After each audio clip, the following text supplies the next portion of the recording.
सपने में मार्ग रात को देखा।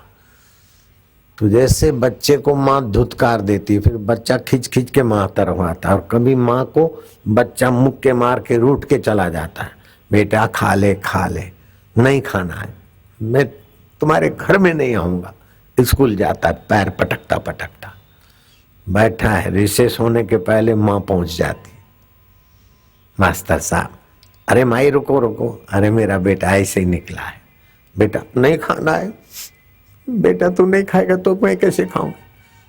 माँ का प्रेम बेटे को खिलाए बिना नहीं रहता, और बेटा भी भीतर से माँ को देखते देखते फिर लग जाते, मिल जाते।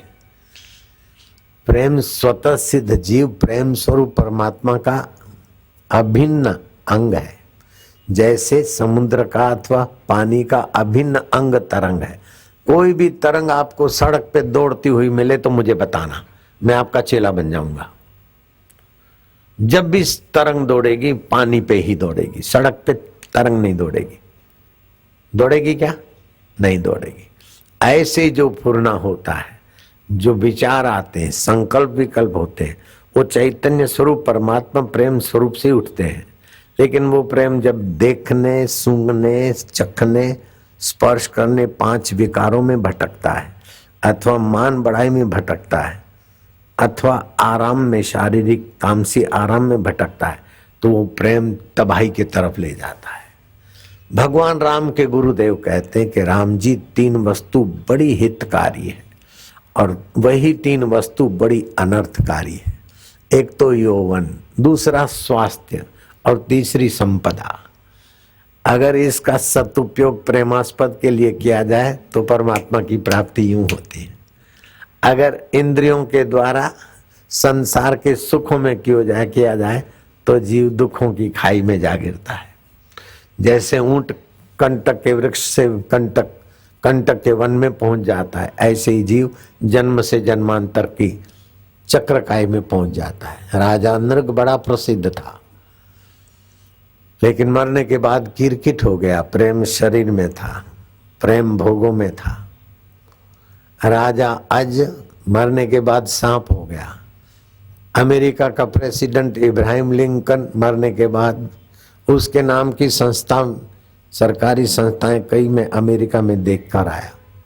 लाखों करोड़ों डॉलर लगे उनकी संस्थाओं, उनके नाम करने के लिए संस्थाओं में। लेकिन नाम तो इब्राहिम लिंकन का आप हम जानते, लेकिन उस बेचारे की दशा क्या है, प्रेतों के व्हाइट हाउस में दिखाई देता है कभी कभी। क्योंकि राजकारण में प्रेम किया, अभी वासना है, डिजायर है। प्रेम न खेतों उपजे, प्रेम में और वासना में क्या फर्क है समझ लेना। वासना को कितना भी दो तृप्ति नहीं होगी, और प्रेम लेकर तृप्त नहीं होता है, देकर तृप्त होता है। प्रेम विकारी व्यवहार करते हुए निर्विकार नारायण में जाता है, और वासना निर्विकारी नारायण के मंदिर में भी विकारों में ले जाती। राजस्थान में उदयपुर है, उदयपुर से थोड़ा दूर नाथ द्वारा है। नाथ द्वारा में भगवान श्रीनाथ जी की पूजा करते थे वल्लभाचार्य, और भगवत प्रेम से भगवान को कभी एक दृढ़ होकर भोग लगाया तो भगवान प्रकट हो गए। उनके हाथ से कटोरा लेकर दूध का पिया। नरो नाम की अहिर की लड़की ने देखा सुना तो बोले, जब मंदिर के ठाकुर जी को वल्लभाचार्य दूध पिला सकते तो मेरे हाथ से क्यों नहीं पिएंगे, मैं भी पिलाऊंगी। निर्दोष कन्या थी, उसने अपने घर बैठे ठाकुर जी को प्रकट किया और दूध पिला दिया। लेकिन उसी नाथ द्वारा, अभी भी वो नाथ द्वारा भगवान का मंदिर है, उसी नाथ द्वारा में दामोदर लाल नाम के पुजारी रहते थे। अहिर की नरो नाम की कन्या ने तो वल्लभाचार्य के नाई भगवान को प्रकट करके दूध पिला दिया। लेकिन दामोदर लाल जी विधिवत सेवा करते थे नाथ द्वारा में, लेकिन उसका प्रेम सुंदरी हंसा के प्रति था। हंसा आई तो बस ये ले ठाकुर जी का प्रसाद, और हंसा बोलती थी ये लो महाराज। दोनों लवर लवरी हो गए। आप समझ गए ये भाषा? हाँ, आप समझ गए ये लवर लोरी की भाषा? इसी भाषा में तो जी रहे हैं, ये समझना आसान है, लेकिन हम इसके पीछे जो समझाना चाहते हैं वो समझाओ तो सब कुर्बान है तुम पर। हरि ओम ओम ओम ओम ओम ओम, प्रभु जी ओम, प्यारे जी ओम, मेरे जी ओम। दामोदर लाल की हंसा और हंसा का दामोदर, ऐसा प्रेम। प्रेम तो क्या था? कुत्ते कुत्ती का प्रेम। बोले हमने एक दूसरे को पसंद कर लिया, प्राणनाथ। बोले चंद्रमुखी तेरे बिना भी क्या जीना। एक दूसरे को पसंद कर दिया, जैसे कुत्ता कुत्ती पसंद कर लेते हैं एक दूसरे को, और फिर काटते रहते, भौंकते रहते, भौ भौ भौ भौ भौ, फिर एक दूसरे को काटते, हाँ हाँ हाँ हाँ हाँ हाँ। ये लवर लवरी की ये दशा भी है। एक लवर लवरी ऐसे ही चिल्ला रहे थे, शादी थी, घर में आवाज आ रहा था, मारपीट ये वो। बाबा ने दरवाजा खटखटाया, बोले क्या बात है? बोले बाबा मैं तो लुट गई, मेरे को तो बोलता था तू चंद्रमुखी है, चंद्रमुखी है। मैं कॉलेज इसीलिए करता हूँ, लेकिन बाबा शादी के बाद मेरे को बोलता रान तू तो सूर्यमुखी, और आज बोलता रान तूने मेरे को तबाह कर दिया, तू ज्वालामुखी है। बाबा मैं ज्वालामुखी हूँ? ज्वालामुखी कैसी होती है? मैं कहीं ज्वालामुखी हूँ? बोले बाबा इसके चक्कर में नहीं आना, मेरे को इसने फंसाया। मैंने अपने बाप की इज्जत पर, बाप की जुबान पर लात रख दी, माँ की जुबान पर, दोस्तों को सबको ठुकरा कर इस कुतिया के पीछे पड़ा। देखो बाबा ये कुतिया बोल रहा है, कैसा बदमाश है। बोले बाबा वो दिन थे, मेरे को बोलती थी प्राणनाथ तुम नहीं आते तो मैं पानी की घूंट भी क्या पीऊंगी, तुम बोलते हो आइसक्रीम खाई थी, आइसक्रीम क्या खाऊंगी, तुम्हें देखे बिना मैं जी नहीं सकती, प्राणनाथ प्राणनाथ बोलती थी। शादी हो गई, बोले नाथ ये खा लेना, नाथ सब्जी ले आना, नाथ जरा ऐसा कर देना, पिट्ठू बना दिया। अब तो कभी मेरे को ठीक से देती है तो कभी नहीं, और जॉब पे जाती है और कभी कभी फ्रेंडों के साथ घूमती है। बाबा देखो इसके बदमाशी के फोटो, मेरी जिंदगी तबाह कर दी। भूल कर भी मत उन खुशियों से खेलना जिसके पीछे लगी हो गम की कतारें। इंद्रियों के द्वारा जो सुख मिलता है वो गम की कतारों ले आएगा। तो ध्यान देना, तुम्हारी तपस्या का मैं खूब खूब आदर करता हूं। तुम्हें सार बात बताता हूं सत्संग की। दामोदर लाल जी की बात बताता हूं। हंसा दामोदर की प्यारी और दामोदर हंसा के प्यारे। क्या हुआ कि वही भगवान थे जो नाथ द्वारे के भगवान अभी भी वही हैं। नरो नाम की कन्या ने नाथ द्वारे के भगवान के चित्र घर में उसको प्रेम से दूध पिलाया। वल्लभाचार्य ने उसी नाथ द्वारे के भगवान को दूध पिलाया, लेकिन दामोदर लाल जी ने भगवान के मुकुट का उस जमाने में कीमती हीरा लाख रुपए का, अभी 25-50 लाख का, चुराया और हंसा को लेकर भाग गया। यह है इंद्रियगत प्रेम। प्रेम जब संसारी सरकने वाली गलियारियों में जाता है तो प्रेम विकार बनता है, काम बनता है, क्रोध बनता है, लोभ बनता है, मुंह बनता है, अहंकार बनता है, यश का गुलाम बनता है, आराम का पिट्ठू बनता है। ऐसे करके जीव को नीच गतियों में ले जाता है। उसे काम कहेंगे। तो काम भीतर से बाहर ले आता है जीव को, और प्रेम बाहर से जीव को भीतर ले जाता है शांति में। कामनाएं अशांति के तरफ ले जाती है और प्रेम परमात्मा शांति के तरफ ले जाता है। कामनाएं परिणाम में दुख देती है और प्रेम परिणाम में आनंद स्वरूप ईश्वर के साथ एकाकार करता है। कामनाएं विकारी है और प्रेम निर्विकारी है। कामनाएं नाशवान है, अब ये खाऊं वो खाऊं, उसके बाद दूसरी कामना, और प्रेम अविनाशी के तरफ ले जाता है। कामना जड़ता के तरफ जीव को फंसाती है और प्रेम चैतन्य स्वरूप के तरफ जीव को ले आता है। कामनाएं वासनाओं को, विकारों को बढ़ाती रहती है, और भगवत भक्ति और प्रेम सत्कर्म इच्छाएं और कामनाओं को शांत करके भगवत सुख, भगवत शांति, भगवत माधुर्य देता रहता है। तो संसार का जो लोग सुख समझते हैं, ये कामना प्रधानता का जो सुख है, उसको प्रेम की, वो प्रेम के महत्व को नालियों में ले जाकर प्रेमी को फंसा देता है। इससे भक्तिगत सुख बहुत अच्छा है। तो एक संसार का इंद्रियगत सुख हुआ, पान मसाला खाया, पति पत्नी से कलम किया, ये किया, ये किया, थोड़ा मजा आया, पिया खाया, मजा आया, झूम शराबी झूम, बड़ा मजा आया, लेकिन दूसरे दिन सजा भी बड़ी मिली। जो झूमते अभी जवानी में 42 साल की उम्र के बाद पैरों की पनियां ऐसी दर्द करेगी कि रोना भी मुश्किल हो जाएगा। जो हार श्रृंगार करके क्लबों में जाती है, वो उनकी तबीयत ऐसी खराब हो जाती कि तौबा हो जाती बेचारियों की। तो जो दुनिया के मजे लेकर उस प्रेम को बिखेर देते नालियों में, तो वो स्वयं नालियों में धकेला जाता है। इससे भक्ति भावना का सुख सैकड़ों गुना अच्छा है। भगवान के प्रति सद्भाव, माता पिता की सेवा किया, समाज की सेवा किया, भगवान की प्रधानता से खाया पिया, लेकिन संयम से, नियम से। एकादशी को चावल खाने से पाप लगता है, और अन्न ना खाए तो अच्छा है। बूढ़े और बीमार लोग, बच्चे और डायबिटीज वाले एकादशी के दिन खा लें तो हरकत नहीं। आम आदमी को एकादशी के दिन अन्न खाना अपना ओज तेज नाश करना, पुण्य नाश करना और पाप बढ़ाना है। तो भक्त लोग भगवान के नाते खाएंगे पिएंगे, लेकिन भगवान की प्रधानता, शास्त्र की प्रधानता, धर्म और मर्यादा की प्रधानता से जिएंगे। तो भक्त को जो सुख शांति होता है वो विकारी आदमी को नहीं होता। एक ही ऑफिस में दो व्यक्ति काम करते थे, दोनों की अपनी अपनी बहनों की शादी उसी शादी के सीजन में हो गई।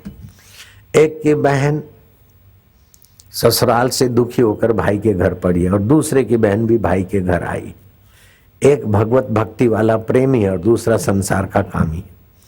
दूसरा बहन घर पे आई है तो उसको देखकर आग उड़ती उसकी आंखें कि फिर जीजाजी कब आएंगे, हमारा तो पूरा भी नहीं होता। भाभी मैंने अलग मारती और भाई मैंने अलग मारता है। उस बेचारी कन्या की हालत दयनीय हो जाती है। और दूसरा जो भगवान के रास्ते जाता है, बहन देखो जीजाजी का स्वभाव ऐसा वैसा हुआ है, तू डरो मत, ये घर भी तो तेरा है, 2 रोटी खाएगी तो क्या ले जाएगी, थोड़ा आराम से रहो, भजन करो और गुरुजी ने जो मंत्र बताया वो जपो, तो जीजाजी का स्वभाव बदल जाएगा, अपने आप लेने आएंगे। अब तुम उनकी याद में अथवा इधर उधर या केस वेस करोगे तो अपने अच्छा नहीं। वो बोलता है केस करो मरो, तुम दूसरी शादी करो, लेकिन हमारे ऊपर से खर्चा हटाओ। दोनों बहनों को खिलाते पिलाते हैं, लेकिन वो एक खिलाकर अपना पुण्यमय परिचय देता है। बहन को भी शांति है, भाई को भी शांति है, भाभी को भी शांति है, कुटुंब में आनंद है। और वहाँ बहन भी अशांत है, भाभी भी अशांत है, खुद हरामी अशांत है, क्योंकि उसकी वासना की प्रधानता है, बाहर का गणित है, और उसकी धर्म की प्रधानता है, अंदर का गणित है कि अच्छे बुरे दिन सबके आते हैं। भगवान ने हमें बहन की सेवा का मौका दिया है। और जीजा जी का हम बुरा क्यों सोचे? बहन बोले नहीं, मैं भी बुरा तो नहीं सोचती, लेकिन उन्होंने ऐसा किया तो कभी कभी दुख होता है। अब दुख बनाओ चाहे सुख बनाओ, अथवा दोनों को स्वप्न समझ के भगवान को अपना बनाओ, तेरे हाथ की बात है ना बहन। बोले भैया अच्छा हुआ रूठ के हम आगे ने तुम्हारे जैसे सत्संगी भाई मिले। और वो आंसू बहारी कि मेरे को तो मैं मर जाऊं, आत्महत्या करूं। वहां की आग से निकल कर इधर भट्टे में आ गई हूं मैं। दिन भर तो भाभी मैंने मारते हो, रात को भैया तुम भी मेरे को सताते हो। मैंने क्या कह दिया तेरे को? ऑफिस भी दोनों भाइयों की एक है, लेकिन एक वासना की प्रधानता से जीता है, दूसरा धर्म की प्रधानता से जीता है। एक के घर में नरक तपा रहा है तो दूसरे के घर में भक्ति का वातावरण, समझ की सुवास है। तो संसारी सुख वाले भक्ति के सुख के द्वारा संसार का व्यवहार करते तो सामान्य व्यक्ति से कुछ संतुष्ट होते, अच्छे होते। और ऐसे भक्तों को जब सत्संग मिल जाता है तो सुख के भी साक्षी, दुख के भी साक्षी, बचपन के भी साक्षी, जवानी के भी साक्षी, मन के भी साक्षी, बुद्धि के भी साक्षी, चैतन्य स्वरूप आत्मा को मैं मानकर शांत बैठते हैं। ओमकार का उच्चारण करें जितनी देर, उतनी देर चुप हो जाए तो उसे परमात्मा शांति और परमात्मा प्रेम का माधुर्य मिलता, और उस माधुर्य से उनका स्वास्थ्य बढ़िया होता है, मन प्रफुल्लित रहता है, बुद्धि में नए ऊंचे विचार आते हैं और परमात्मा शांति, परमात्मा सामर्थ्य के धनी हो जाते हैं।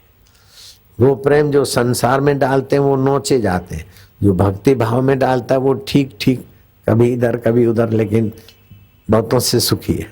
लेकिन वही प्रेम सत्संग के द्वारा, गुरु दीक्षा के द्वारा, गुरु ज्ञान के द्वारा तत्व में लाएगा तो तत्व में विश्रांति मिलेगी।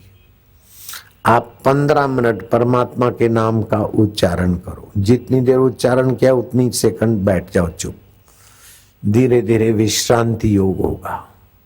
तत्व में विश्रांति मिलने से जो शक्तियां आती है, जो जीने का ढंग आता है, वर्तमान का रसमय जीवन मिलता है, वो करोड़पति तो क्या, अरबपति क्या, इंद्र के पास भी नहीं।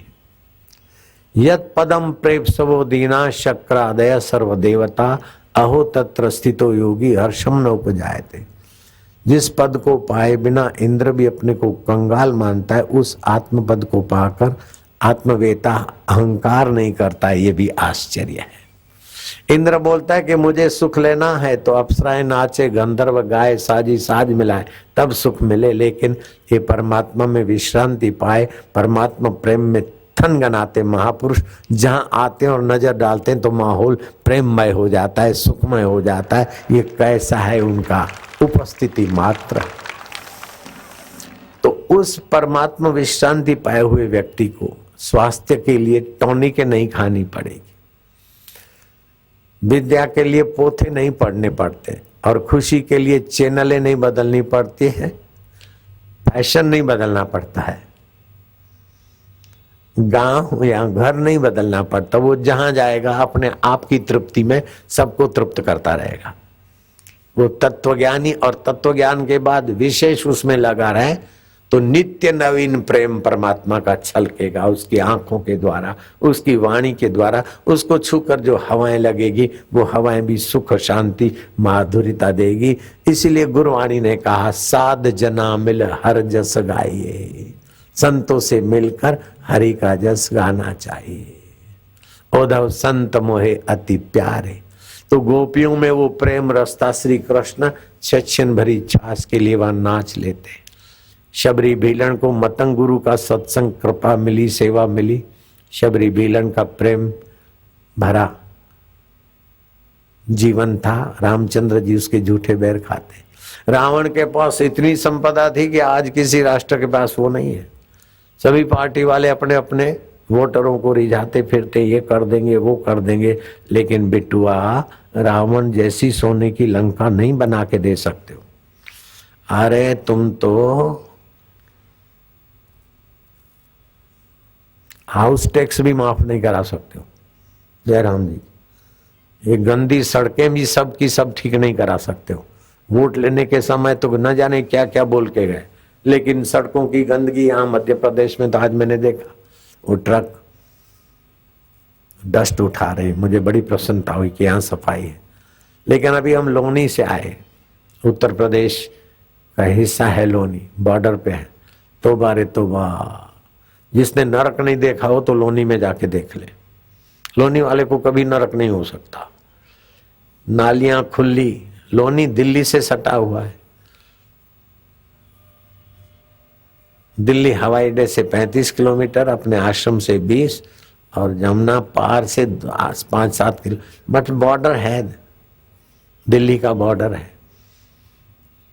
जो दिल्ली में आते वो मकान ठीक ठाक है, तो लोनी में भी मकान तो ठीक ठाक है, लेकिन सड़कें देखो, गटर देखो, खुली नालियां, सड़कों पे नालियों का पानी उछले, गाड़ी जाए तो कोई माई भाई जाए तो उसको तो छींटे लगे। तौबा तौबा। नानक दुखिया सब संसार, ताते अधिक दुखिया जमुना पार, हम बोलते थे, संत लोग बोलते थे, लेकिन अब बोलना पड़ेगा ताते अधिक दुखिया लोनी वाले। क्या क्या कर लिया, कैसे कैसे वोट ले लिए, जो भी पार्टियां क्या क्या वायदे किए, लेकिन लोनी की दुर्दशा देखते लगता है कि हाय राम, इनकी आवाज कब कहाँ पहुंचेगी। लखनऊ पहुंचे, दिल्ली पहुंचे, दिल्ली और लखनऊ के स्वामी के पास पहुंचे। लोनी वाले बेचारे बड़े नरक में पड़े, मच्छर भी इतने, गंदगी भी इतनी, तौबा तौबा, सड़कें भी इतनी, ट्रैफिक जाम भी इतना, तौबा तौबा तौबा। 5-6 किलोमीटर पार करना हो तो आपको 50 मिनट लगे चाहे 45 लगे, कितने लगे अल्लाह जाने। ऐसी ट्रैफिक, गंदा, बहुत माहौल गंदा। तो ये कर देंगे वो कर देंगे, तो बड़े बड़े लेक्चर तो कर देते हैं, लेकिन रावण जैसी सोने की लंका नहीं बना सकता कोई, सड़कें ठीक नहीं करा सकता पूरे। अरे रावण जैसी सोने की लंका बनाने के बाद भी रावण के नागरिक सुखी संतुष्ट नहीं थे, रावण भी सुखी संतुष्ट नहीं था जितना शबरी बेलन सुखी संतुष्ट थी, जितने मतंग ऋषि सुखी संतुष्ट थे। श्री कृष्ण कहते संतुष्ट सततम योगी यतात्मा दृढ़ निश्चया मयि अर्पित मनोबुद्धि यो मद भक्त समय प्रिय। जिसने मुझ परमात्मा देव से योग किया है वो सतत संतुष्ट है। मुझी में जिसने मन और बुद्धि को अर्पण किया। बोले हमारा मन बुद्धि भगवान में नहीं लगता। मन बुद्धि भगवान में क्यों लगेगा? हम लगेंगे संसार में, मन बुद्धि लगे भगवान में नहीं हो सकता। जहाँ हम होते वहाँ हमारी छाया होगी, जहाँ हम होंगे वहाँ हमारे हाथ पैर होंगे। ऐसे ही जहाँ हम महत्व बुद्धि करेंगे, हम लगेंगे, वहाँ हमारा मन बुद्धि लगेगा। तो हमें कौन प्रिय लगता है? हमें नश्वर भोग प्रिय लगता है, काम प्रिय लगता है, लोभ प्रिय लगता है, मोह प्रिय लगता है, तो हमारी बेवकूफ़ी मजबूत है। लेकिन विवेक जगे तो ये काम क्रोध लोभ मोह ये संसार में भटकाने वाले हैं, बड़े बड़े भोगी नरकों में यातना सहते हैं। हमें तो इसका उपयोग करना है और प्रिय तो भगवान लगे। कामी को जैसे कामिनी, लोभी को दाम, तिम रघुनाथ प्रिय लागो मोहे राम। प्रभु मुझे प्रिय लगो आप। तो भगवान प्रिय लगे उसके दो तरीके हैं, वफाई के दो तरीके हैं। आजमा के देख ले, या तो बन जा उसका, नहीं तो उसे अपना बना के देख ले। या तो अपने को भगवान का मान, नहीं तो भगवान को अपना मान। तो फिर तुम्हारी मोहब्बत का कोई और ही अंदाज रहेगा।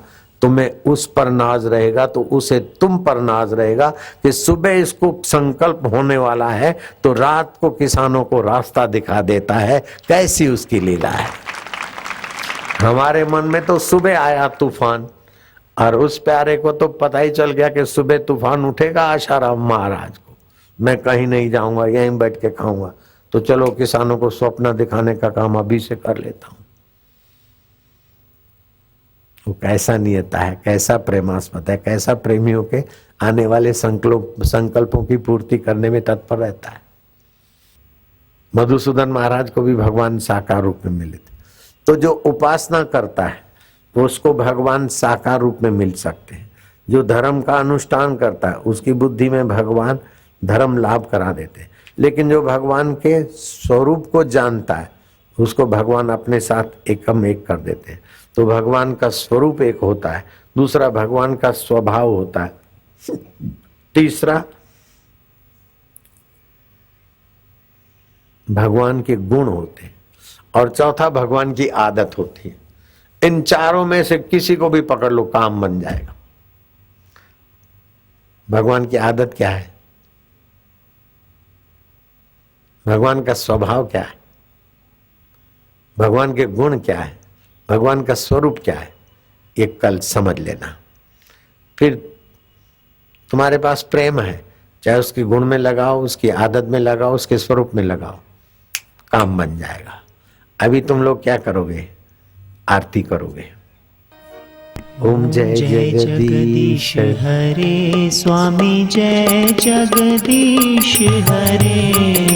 भक्त जनों के संकट क्षण में दूर करे। ओम जय जगदीश हरे। जो ध्यावे फल पावे, दुख बिन से मन का। सुख संपत्ति घर आवे, कष्ट मिटे तन का। ओम जय जगदीश हरे। मात पिता तुम मेरे, शरण गहूँ मैं किसकी।